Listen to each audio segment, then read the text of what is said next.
morto no bairro do Bessa, com um tiro na testa. Mataram ele com um tiro na testa. Chegaram e pá, um pipoco na testa. O Águia conta os detalhes. Pois não, Águia? O crime de homicídio aconteceu na noite dessa segunda-feira, aqui em uma comunidade conhecida por São Luís, que fica no Bessa, no Beco dos Compadres, como é mais conhecido. Um homem, ele estava dentro de casa quando os moradores ouviram um disparo. Quando a polícia teve acesso à residência, constatou que ele estava com um tiro na cabeça.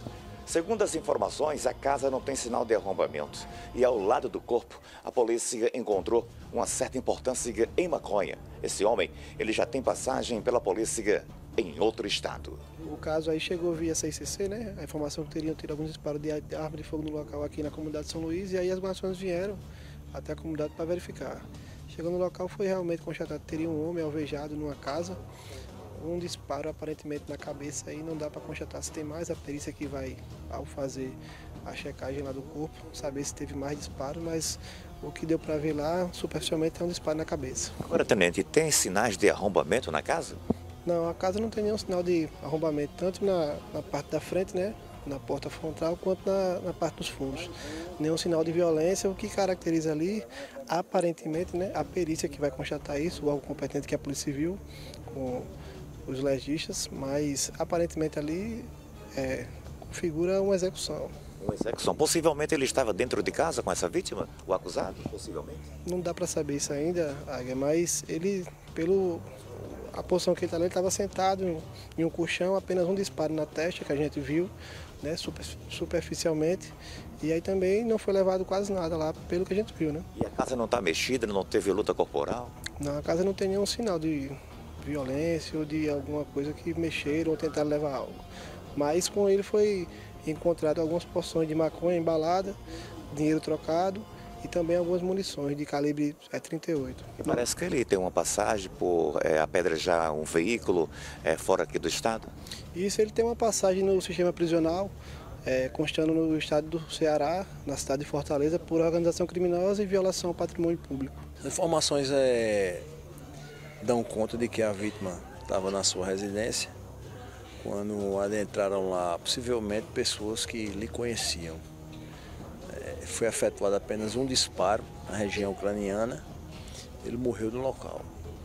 Com ele foi encontrado ainda vários papelotes de maconha já fracionados, característico do tráfico de drogas, e algumas munições de calibre 38. Ele tinha passagem, né?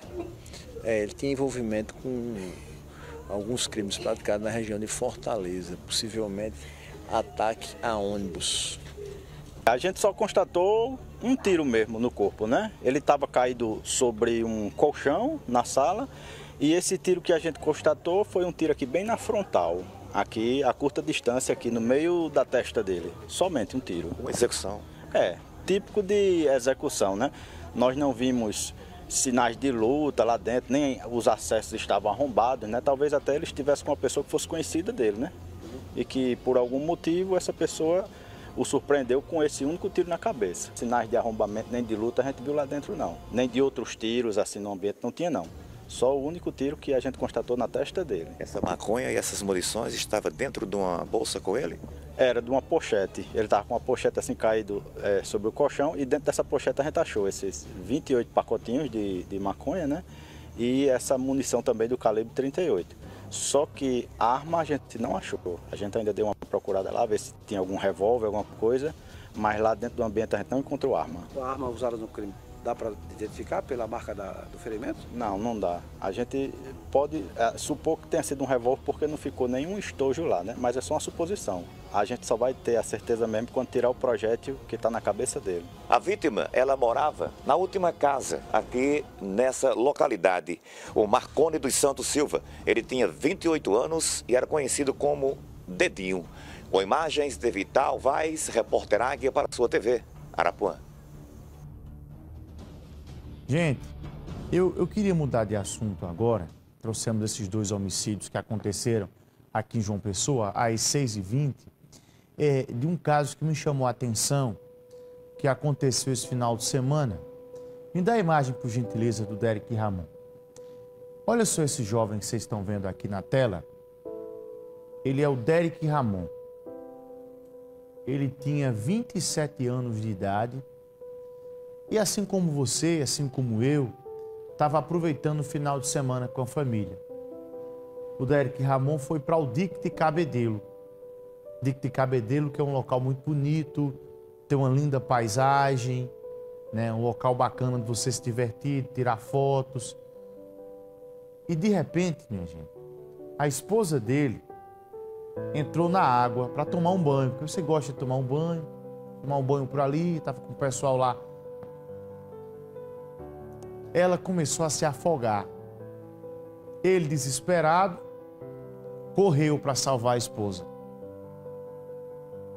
No que ele vai salvar a esposa, lamentavelmente ele acaba se desequilibrando ali, não conseguindo. E lamentavelmente o Derek se acabou morrendo. Pense numa história triste de ser contada. Porque você vai para um local com um pensamento de alegria, de felicidade. Eu mesmo fico muito feliz quando eu vou para um local que eu consigo me divertir, quando eu consigo levar a minha família, proporcionar felicidade para a minha família. Tem coisa melhor que isso? Não tem. Você com sua esposa, com seu filho, com diversão, alegria, brincadeira. Tem coisa melhor? Não tem. Ele conseguiu salvar a esposa ainda. Só que ele, infelizmente, acabou morrendo. Infelizmente, acabou morrendo.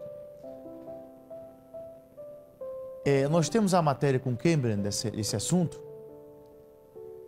A esposa dele, a Vivian Maia, muito abalada, muito triste com esse acontecimento, mas ela conversou com a gente. Eu estava já lá dentro do mar, né?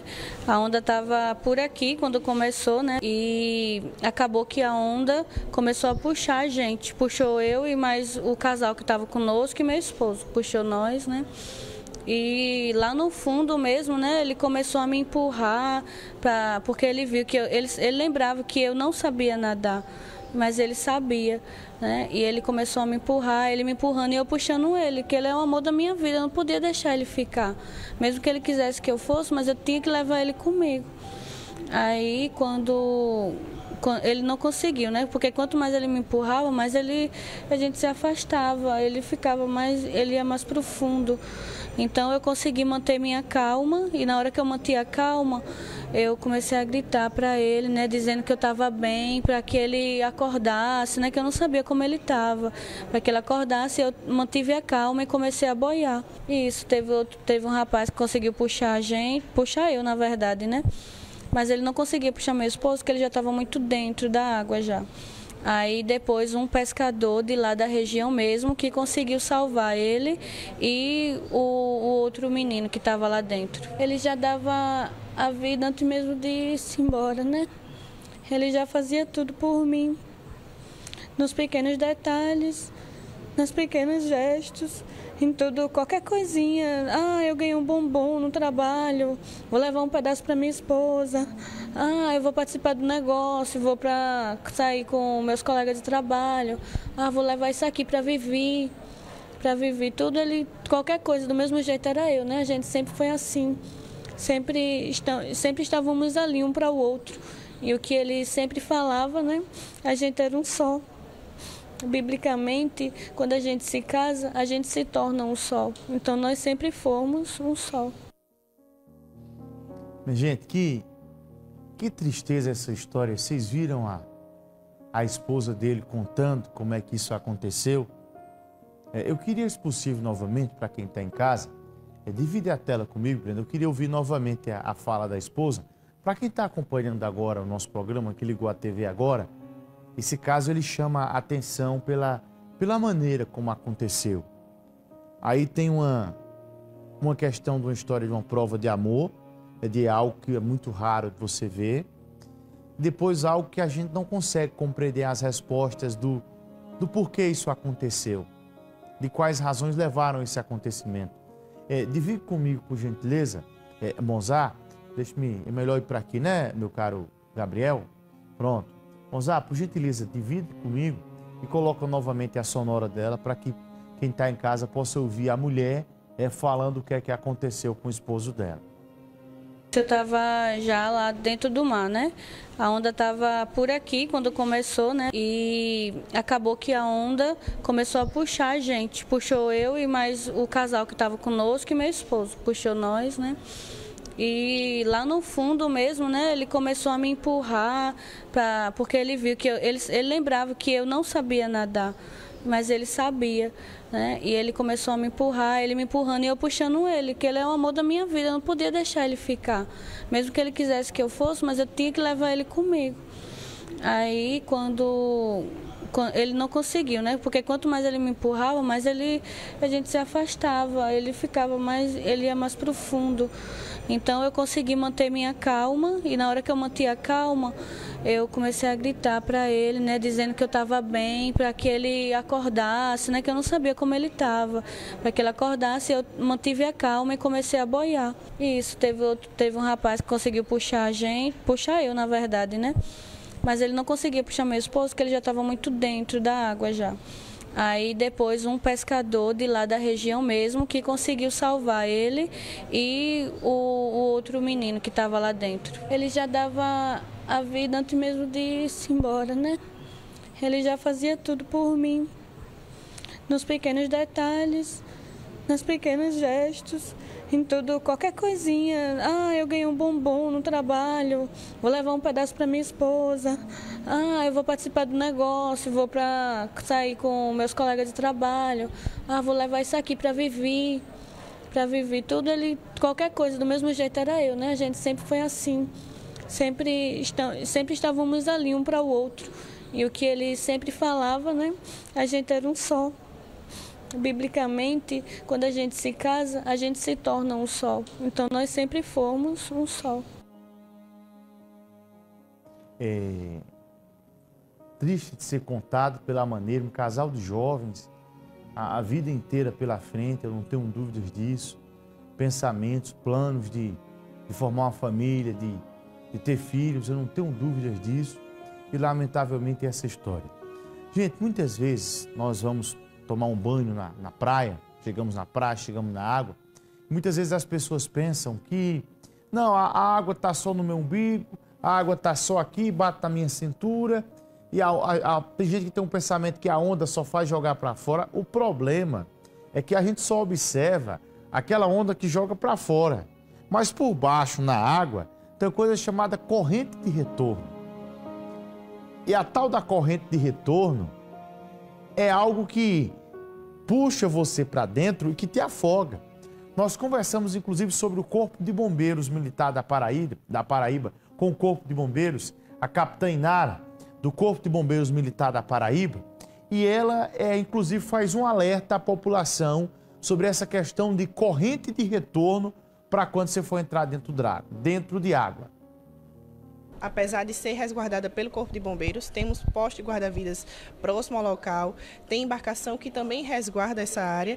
Então, infelizmente, vai acontecer, né? Devido a uma ondulação ou corrente de retorno, a gente não sabe dizer ao certo, mas veio a ocasionar esse acidente. Aquele local é importantíssimo ter cuidados, visto que pode ter corrente de retorno. A corrente de retorno leva as pessoas, os banhistas, mais para a área mais funda, ou seja, onde não dá pé, geralmente. Então, é necessário ter cuidados, visto que para evitar esse tipo de fato. Também com idades extremas, idosos e crianças, sempre ter cuidado, sempre um braço de distância para evitar que tenha algum tipo de risco ocasionado. Evitar pular pedras em locais que eu não conheça a profundidade. Sempre ter cuidados também com objetos flutuantes, devido às ondulações do mar. Certo? Observar também a tábua da maré é importantíssimo para evitar que tenha situações como essa. Tá aí, portanto, a orientação do Corpo de Bombeiros em relação aos cuidados que nós devemos ter. Lembrando, minha gente, mais uma vez, quem está em casa que muitas vezes chega na praia e diz, não, aqui a onda ela só vai jogar para fora. Aquilo é o que você está vendo, é o que a gente vê, a onda jogando para fora. Mas dentro tem uma coisa chamada corrente de retorno, que quando ela acontece, ela puxa a pessoa para dentro da água. Se você não sabe se livrar dela, aí tem que ser alguém que conhece, tem que ser pescador, tem que ser bom para poder se livrar dessa situação. 6h30 agora, gente, uma limpeza programada em reservatórios de água deixará 6 bairros de Santa Rita